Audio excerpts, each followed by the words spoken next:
I can tell you that 90% of hair color disasters happen because people don't understand the science behind what's actually happening to their hair. Today, we are doing a complete deep dive into hair color theory, and I mean, we are going all the way down the rabbit hole. By the end of this video, you will understand exactly why your hair does what it does, what to expect when you change your color, whether you're going lighter or darker, and how to work with your hair instead of fighting against it. You guys loved my recent video that touched on color theory and you wanted more, so ask and you shall receive. We are covering it all today and everything will be time-stamped for you, so get comfortable and let's unlock the secrets of beautiful hair color together. We're gonna start out with something that might seem basic, but I think this is something that a lot of people don't truly understand, and knowing this helps you keep realistic expectations for when it comes to your hair color and any changes that you are going to make with it. So every single hair color is categorized into what we call levels, as you can see here. And this level system is really the foundation of everything that we're going to talk about today. So I want you to think of hair color levels like floors sort of in a building. Level 1 is essentially your basement. This is the deepest black. This is going to consist of levels 1 through 3. Level 10 is going to be your penthouse, which is going to be levels 7 through 10. And then everything else in between is sort of that mid-level floors that are in your building. So celebrity examples of levels 1 through 3 would be Katy Perry, you have Lucy Hale, and Kerry Washington as well. These colors all look more black than they do brown. Examples of levels 4 through 6 are Mila Kunis, Meghan Markle, and Zendaya. You can see here how these shades, they start appearing a little bit more lighter and warm compared to levels 1 through 3. And lastly, for levels 7 through 10, we have Taylor Swift, Gigi Hadid, Amanda Seyfried, and Lady Gaga for the platinum look. These are much notably lighter than any of our other levels. They are definitely blondes. And to be fully transparent, Lady Gaga's hair here is probably a wig, as platinum is one of the hardest levels of lightness to achieve, which we will touch on a little bit later. Now for the fun, yet what can also be the most dreadful part of understanding your hair color is the undertone. This is absolutely crucial to know if you want to understand why your hair color turns out the way that it does. So every single level of hair color comes with what I call companion colors, which you see right here. These are the undertones that live underneath the main color of your hair. So essentially, when you go to lighten your hair, the undertone of your color gets exposed. And that must be dealt with in order for you to get to your desired shade that you can see here on our level chart. So this applies whether you are lightening your hair with bleach to get a blonde shade, or if you're even lifting your dark brown hair to a lighter brown shade, maybe with color alone. Undertones, though, I will say are not quite as much of a concern if you are going from light to dark, but we will touch on the struggles of that issue later as well, because this video I don't want you to think is only about going from dark to light. It's also going to touch on about how to prepare from going light to dark. So here on our lovely charts, you can see the direct undertone to each level of color. So your dark levels are basement colors. Your undertones are going to be very red. So think red spinel to ruby gemstones. Levels 4 through 6, which is our mid-level, your undertones are gonna be more of an orange to a bright orange color. So think blood orange to like an orange cherry tomato. We're moving into food examples now. And then for our levels 7 through 10, our penthouse, your undertones are gonna be very yellow to light yellow. So let's think of a yellow citrine stone to a light yellow, the color of a banana peel. And then if we take a look here at our chart, you can see the corrective tone that you would use to neutralize your undertone. So what these do is they cancel out the undertone when you are changing your hair color. So it ranges from dark greens to counteract the red, all the way to light violets to counteract our lighter yellows. It's basically going opposite of the color wheel. So it's very basic color theory. However, it's not always as simple as that sounds. So I'm gonna pin up some new photos now so we can dive in a little bit more. So one of the biggest frustrations that people tend to most commonly deal with in their hair color is that never-ending battle with seeing too much warmth. You have probably said things like, my hair just looks so red, you feel that it's brassy, or you also maybe feel like your highlights are just way too gold and you just don't understand why your stylist isn't able to give you what you want. And I promise you, it's not that they don't want to give you what you want. And yes, some stylists are obviously better than others, but the letdown usually ends up being because there is a lack of communication and understanding on the process of getting from A to B. So if we take a look at this example of very dark hair, let's say this is your hair color and you want to change your color to this lighter, more medium brown shade. We need to take into consideration what the undertone of both these colors are. So if we take a look at our dark brown that's almost black, the undertone of this is a very dark red, which we can see right here in our example. If we go up and take a look at our desired medium brown shade, the undertone of that is going to be more orange and a little bit lighter than red.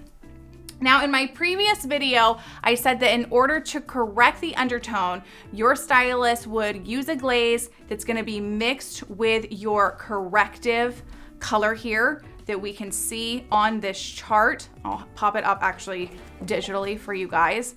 So the corrective undertones for your red is going to be green shades, and the corrective undertones for the orange is going to be blue violet shades.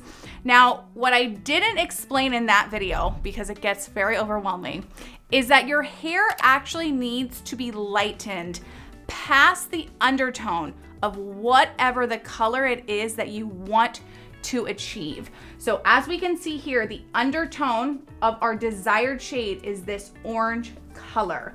You realistically need your hair lightened to more of this yellow. It's still like, it's almost like a strawberry blonde color that your hair needs to get to over the orange tone. Now, this is all quite technical and most hairstylists understand this, but you being able to understand it, it really allows for you to set the correct expectations when it comes to changing your color, especially when going lighter. That's going to allow you to come up with a game plan for your hair. So if we come back to this dark hair example, wanting to be this medium brown shade, this is 5 shades lighter, and your hair basically needs to be lightened, ideally 6 to 7 shades lighter, which puts us here that I mentioned earlier, in order to not only create the desired shade, but to get max control over canceling out this undertone. So I'm gonna show you really quick, I'm gonna swap out some photos to show you what happens if you don't lift your hair light enough, so that way you can get the importance of the undertone and all of this stuff, because I understand it's a little confusing. So if we are using the example of lifting your black hair to your desired shade that you want to see, which this is about a level 6. So your black hair is going to get lifted 5 levels. So we have 1, 2, 3, 4, 5. So 5 whole levels that we have to lift this dark hair in order to get it in this range. And then the undertone of this medium brown is gonna be in this orange category here. So your stylist, when they go to formulate your toner or glaze to create your medium brown, your end result, if you actually only lift to the level you're trying to be, is gonna end up closer to this shade right here. So you can tell the difference between the two. Now, this doesn't necessarily look bad, but if you hate warmth, you hate like brassy tones, red tones, you are probably going to be very frustrated to see this. And it's because your hair didn't get light enough to really cancel out your undertone to achieve the color that you wanted to see. Now, it is possible that your hair post-service may not be quite this warm, but when your toner starts fading, which they all fade, your hair is going to start looking more like this warmer shade, again, because your undertone was more dominant than the toner mix to create your desired shade, which leads you down the never-ending road of fighting the warmth or brass that you hate seeing in your hair. The idea is the same too for those of you with already lighter hair. So let's say that you're already this medium brown and you wanna work your way up to this more lighter neutral blonde. So we first have to break through the orange undertone that's in our medium brown shade. And ideally you need to lift your hair to at least this level of lightness in order to cancel out this yellow, but still maintain a nice neutral blonde. So the actual undertone of this color would be our example here. They'd be very similar, the undertones. So if you lift your medium brown hair, you move past this undertone and you work all the way into this lighter undertone, you can see the difference in how much lighter this is compared to this, or even this color. But if you only lifted this light, your end color is gonna be somewhere in this realm. Still a lot lighter, but you can see the difference between the two.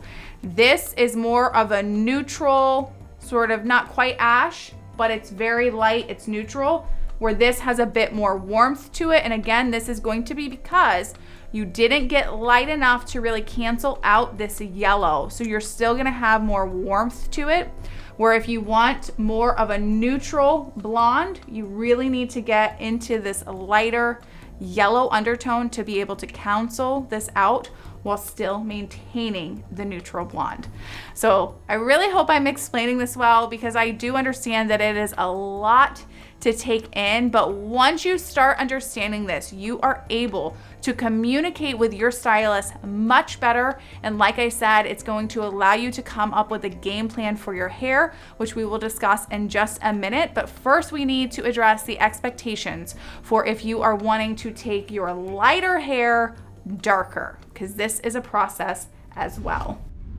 Now, while the process of going from light to darker hair is much less stressful as far as the damage being put on the hair, it still does bring, though, its challenges with frustration about you feeling like your color maybe isn't exactly what you were expecting. In the past, when you have decided to do this, you may have felt that your color looked kind of drab or dull, maybe that it looked even too dark, or that you feel like the color, once you achieve it, seems to fade out incredibly fast.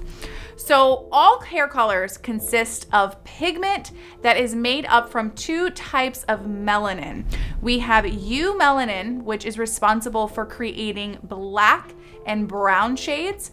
Pheomelanin is responsible for creating red and yellow tones. So darker colors like black and brown consist of both eumelanin and pheomelanin. So you have black, brown, red, and yellow tones that are all in your hair.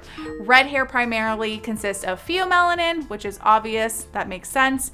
And then natural blonde hair has the least amount of pigment of all of the colors of hair. So when you start the process of lightening your hair, especially darker hair, the first step is removing all of this pigment from your hair to eventually to get to this, which is your blonde hair. So as you can see here, there is little to no pigment. So again, remember that your hair needs to be lifted lighter to get control of that unwanted warm undertone, which is done by removing all of this pigment here so that you get to this. So your chemically created blonde hair isn't just lighter, it's fundamentally missing a lot of these warm color components that are essential for creating the darker shade that you are now wanting to see. So I'm gonna move these down, and we are going to use these two examples of Reese Witherspoon, so bear with me. So here we can see that she has got her hair nice and light. This probably took several appointments to get her hair this light, but now she wants a really big change to go dark. I'm sure we can all relate to this. So in order to go from this light blonde shade to this dark shade, again, we need to keep in mind that in order for her to have gotten as light as she has, all of this pigment has been removed from her hair, okay? So let's keep that in mind. You cannot take your hair from light blonde to just straight dark without first what we call filling the hair. So filling the hair is crucial because it allows you to get your desired dark shade, and it prevents you from experiencing those frustrations that we mentioned earlier, like your color may be looking either too dull, dark, or fading extremely fast. So filling is essentially putting back these missing warm pigments. So again, when you went blonde, we removed all of these pigments to get you to this light blonde shade, and now to go back dark, we first have to fill the blonde hair with some of these dark pigments first so we can get essentially like an even base. I want you to remember our level chart. Again, this is why I say understanding the levels of color is so important, because it keeps you basically in check with how many levels you have to work through to get to your end goal.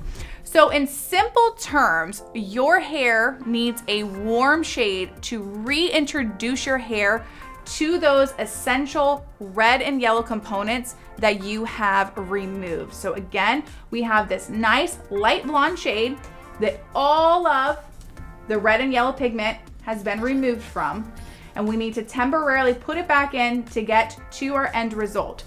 So if Reese were coming to me, sitting in my chair, in order to get her from her light to dark shade, I would temporarily fill her with this nice golden orange copper color that is very scary to see at first hand, because you're like, I wanted to go dark, why am I copper?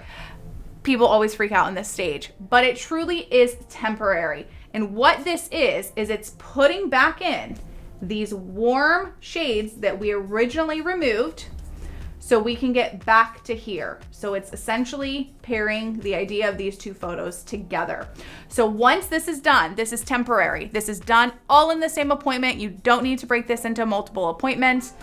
You literally tone out the bowl to get this warm color, and then you would create your dark shade that goes on top of this. And what doing this scary in between color does is it allows for your hair to not have those problems that we mentioned earlier. So it's removing the chances of your hair looking like too dull or faded or ashy. It's also gonna take away the possibility that your hair color fades too fast. So the fading too fast comes from if you try to just take this straight to here with no in between. It just kind of fades out really fast because there was nothing for the color to essentially grab onto.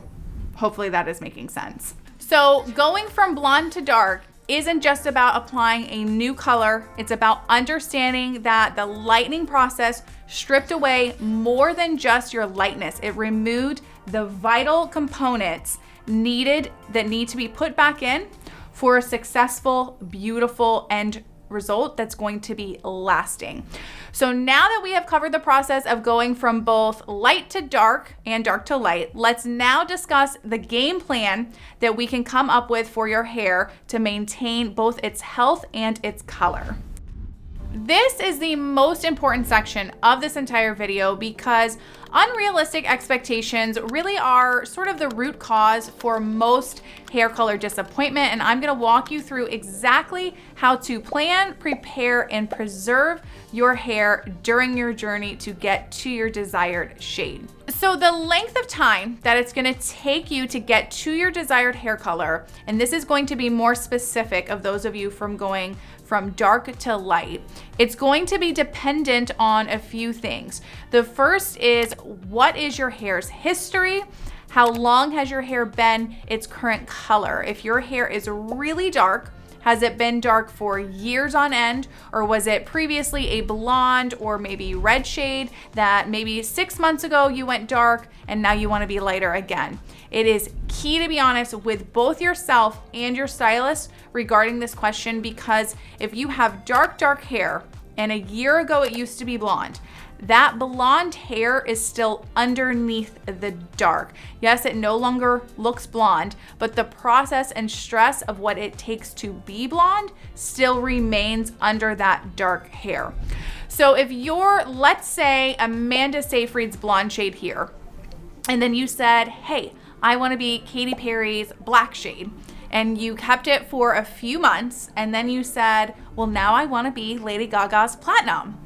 It is crucial that you are honest with your stylist and yourself, because if that is not taken into account, your hair is gonna wind up on the floor, be severely damaged, and it will take longer than we have here today to explain the process of repairing your hair. So be honest about your hair's history. The second is to be patient. Rome was not built in a day, and oftentimes getting to your desired shade is not going to happen in one 3 to 4 hour color appointment.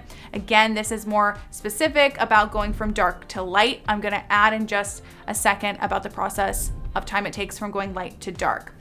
But you do need to be comfortable with the fact that you are most likely, when going from dark to light, that you are going to have to live with your hair in a color stage that you maybe don't prefer, as it will be in that in-between stage of getting to your end result. Now, obviously there are exceptions to everything, and some of you will have a faster and more cooperative process, but let's take a look at the different stages that you can expect your hair to go through on your journey from dark to light.